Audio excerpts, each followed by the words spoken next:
My name is Philip Crowley. Good. I'm a GP and a public health doctor. I co-lead the public health response to this pandemic, and I'm joined here by Dr. Margaret Fitzgerald, who's a public health doctor and has led our response to supporting vulnerable groups in this pandemic. We're just going to share, in a really whistle-stop tour, a little bit about what we've tried to do, and then hear from you, and you can tell us what we did wrong and what else we should be doing. In terms of health inequalities in general, obviously it's a global problem. We all know this, and there have been recent publications through the European Union around the very significant differences within the Union between East and West Europe, and also within countries. Really deep-seated and based on inequalities in educational attainment, access to work, and income inequality. And these health inequalities are estimated across the EU about 980 billion a year. So that's something worth tackling, even if you're an accountant.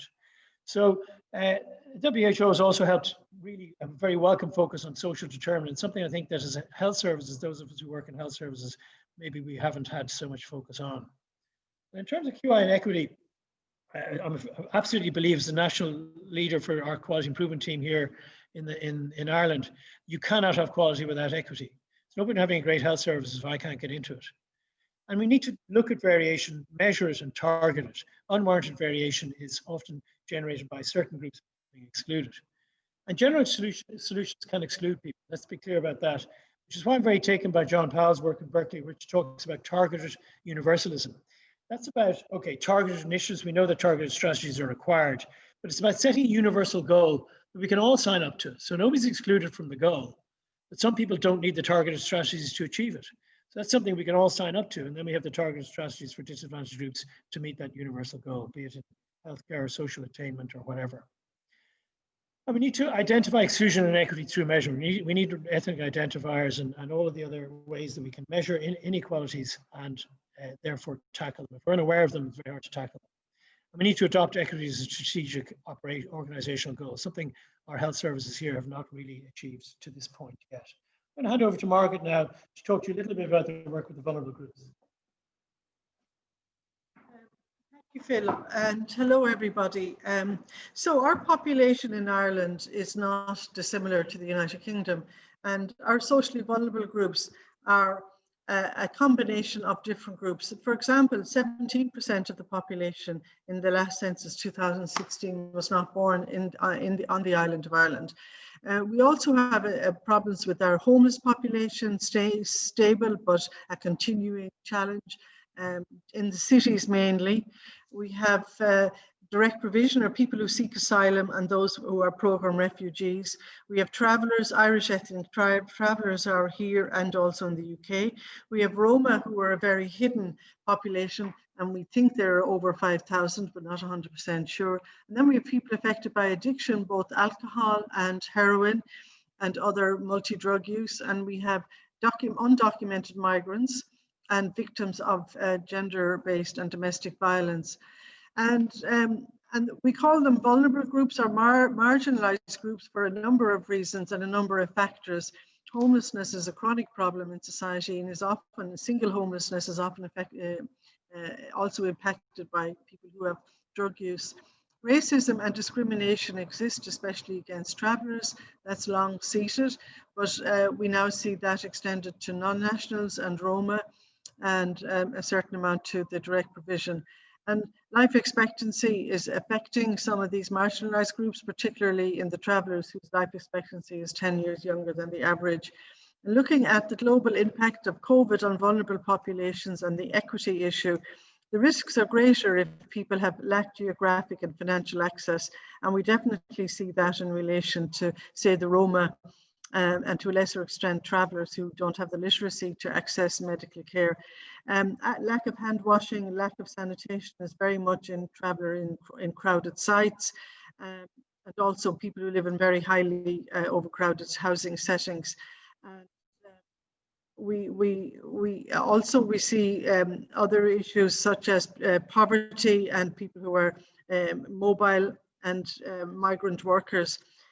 Also, what we have found in some of our groups is comorbidities, and these essentially are very strong in the Roma population, to a lesser extent in the traveller population. People in direct provision by and large are healthy, except many from sub-Saharan Africa would have HIV and other bloodborne viruses. So when we look at the Irish COVID data report in the last week, up to now we've had about 70,000 cases, but on almost 7,000 outbreaks. And outbreaks affect all our minority or socially vulnerable groups, and they affect in different ways. And in the first ways, we had outbreaks where people were with huge social disruption, but not many people were sick, and we didn't have that huge volume of cases. The exception being the Roma, who had high morbidity and high mortality. And in the last week, you can see we've had outbreaks in direct provision, in Irish travellers, in Roma.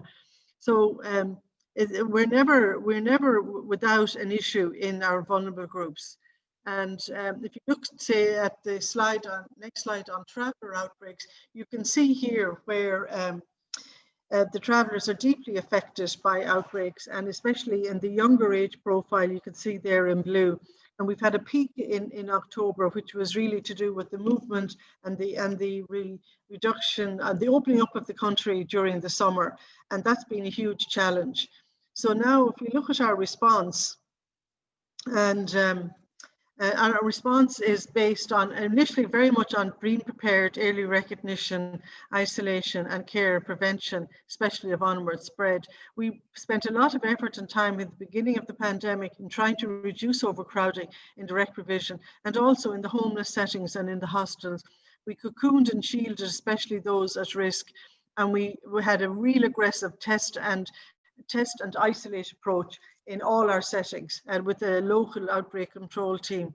And we also didn't leave out the staff, because staff were implicated in many of the outbreaks, especially in some of the more vulnerable settings. And in the migrants, we had to look at trying to get the message across, language, translation, and partnering with NGOs, and getting a rapid access to GPs. I mean, one of the things we tried really hard recently was the social media and also the face-to-face contact. Then the challenges, COVID has really brought out some of the real difficulties in the underbelly in Irish society. You know, the mainstream approach doesn't work for vulnerable groups. You cannot contact trace a member of the traveling community or somebody who doesn't speak English. You cannot do that by text. Also, you cannot tell people who don't have a home to self-isolate. Our outbreaks, while high profile, it hasn't always been good to have such publicity, and control measures can backfire, and the media can inadvertently bring stigma. So in relation to our responses, involving all the time, we put a lot of effort in the beginning on short, sharp response, and actually doing a field visit and having good leadership, top down and bottom up. This is something we're working hard on all the time.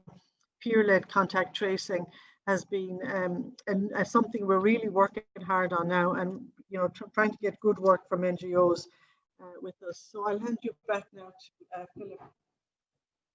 Yeah, I'd say, about Margaret's role, having a consultant public health medicine leading this has been wonderful and critical, but it's been a team of like 3 people nationally trying to do all of this work, do the site visits, develop guidance, develop communications for the communities, lots of videos for targeted different communities in different languages. So it's been a wonderful piece of work from a very small and dedicated team. So what have we kind of learned? Well, in general, I think we all know what works in relation to pandemic control, but it pans out differently in these communities, and the behaviours required to adhere to the restrictions play out differently in different cultures, and there are different challenges to embedding different types of behaviour, as we see across societies across Europe in general. Targeted initiatives have been absolutely key. We hadn't specifically had people leading on traveller pandemic response or asylum seeker pandemic response, I don't think we would have protected these communities in anything like the way that we did. And even still, we could be doing more for sure. Strong public health partnerships with NGOs was key. These are non-governmental organisations who historically distrusted us. So us as part of this, we are part of the system. So us as potentially therefore the enemy, part of the system that discriminates and excludes the communities that they operate on behalf of. But the pandemic has really brought us together, because I think we've all realized that we pursue exactly the same goals, and that's something we need to build on and preserve and protect, and a trust that has evolved. Our approach is iterative, and we're still learning, and we learn today again as to how we can be doing all of this better. In general, nationally, we have a strategic approach to quality improvement that we've published, and it's on our website, which details which are on the last slide. And it really commits to real partnerships with people, with communities, with staff, with patients and service users, and focuses very clearly on tackling inequalities, and partnering with communities to tackle the social determinants of health, something I think we're not so good at. We're much better at patching people up afterwards rather than actually getting to the root of things. So to conclude, I would say that quality improvement has been absolutely key in this pandemic response. Our team have largely created the contact management program that we have here, which is a test and trace system manned by initially volunteers and now by increasingly paid staff, and people who are new completely to this area of work. So we've had to train them up and the whole system for using the app, which we adopted early. And QI has been in the center of all of that. So I think QI is shown to be key to public health, and public health kind of understand that now, and a number of public health specialists work in the QI team, which is wonderful.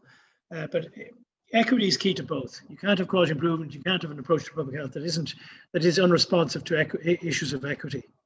And in general, I think we've come a long way, as I've just tried to describe, in terms of relationships, in terms of breaking down bureaucracies, flattening hierarchies, rapid decision making. And we can't go back to the old way of working. We must continue working this way, because it's the only way of getting anything done. And I have to say the pandemic has laid, helpfully, structural inequalities in our society very, very bare. It's become very clear to, I think, all of society how the pandemic has not been the great leveler, it has been the great discriminator. Some people have suffered way more that has this pandemic than others. We need to learn from what's worked and accelerate things like getting people more rapidly into housing off the street rather than through intermediate arrangements. The type of engagements that we've had, we need to learn from that and realize that fundamentally to do our job is being in partnership with all kinds of people we didn't think we'd be in partnership before. We need to target interventions and continue to do that, maybe with the universal goal in mind. And we must tackle the determinants of health and not just apply sticking plasters to the end product of those determinants acting out adversely on society and on communities within society. And that's definitely a work in progress here, I can tell you. So if you want to contact us, there's our email address, or as Graham Norton would say, at this very address. And there's a Twitter handle and Facebook links, and our website, which has got a lot of interesting stuff that we do, which might be of interest to you.